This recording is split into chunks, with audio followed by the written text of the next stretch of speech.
हम है तो अपनी हंसी रोककर दिखाओ एक बार। एक बच्चा नल से गिरते हुए पानी को देखकर बोला, पापा ये पानी कहाँ से आता है? पापा बोले, बेटा नदी से।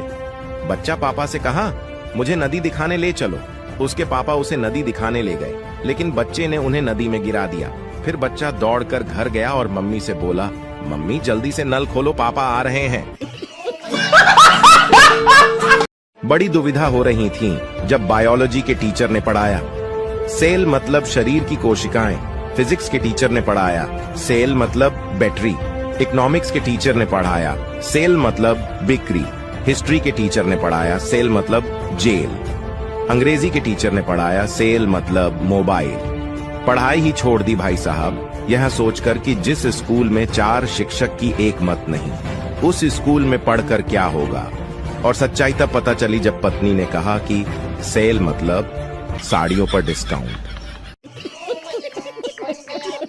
रात को मेरे रूम में 2-3 मच्छर घूमते हुए दिखाई दिए। मैं उठा और ऑल आउट लगाता, उतने में पास आकर एक मच्छर बोलता है, भैया कसम खाकर कहता हूँ काटूंगा नहीं, बस थोड़ी देर एसी में बैठने दो।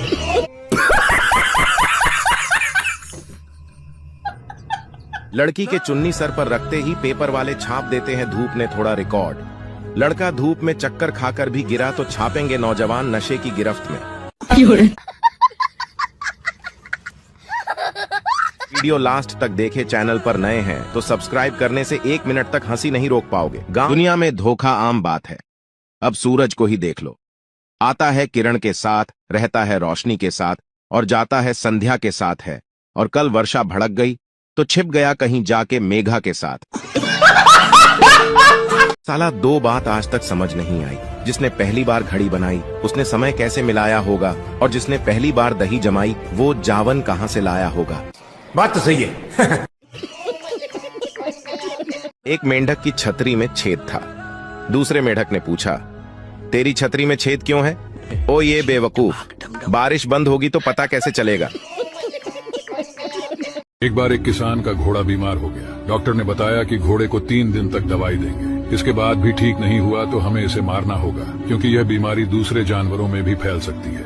ये सब बातें पास में खड़ा एक बकरा भी सुन रहा था। डॉक्टर के जाने के बाद बकरा घोड़े के पास गया और बोला, उठो दोस्त, हिम्मत करो, नहीं तो ये तुम्हें मार देंगे। 3 दिन तक डॉक्टर दवाई देता रहा और बकरा रोज घोड़े का हौसला बढ़ाता रहा। उठो वरना ये तुम्हें मार देंगे। आखिर में मालिक और डॉक्टर ने घोड़े को मारने का फैसला किया और जहर लेने चले गए। जब वे वहाँ से गए तो बकरा घोड़े के पास फिर आया और बोला, देखो दोस्त, अगर तुम आज भी नहीं उठे तो कल तुम मर जाओगे। बकरे के बहुत समझाने पर घोड़ा उठा और हिम्मत कर थोड़ा चला और फिर दौड़ने भी लगा। इतने में किसान वापस आया तो उसने देखा कि उसका घोड़ा भाग रहा है। वह खुशी से झूम उठा और बीवी से बोला, चमत्कार हो गया, मेरा घोड़ा ठीक हो गया, आज जश्न में हम बकरे का गोश्त खाएंगे।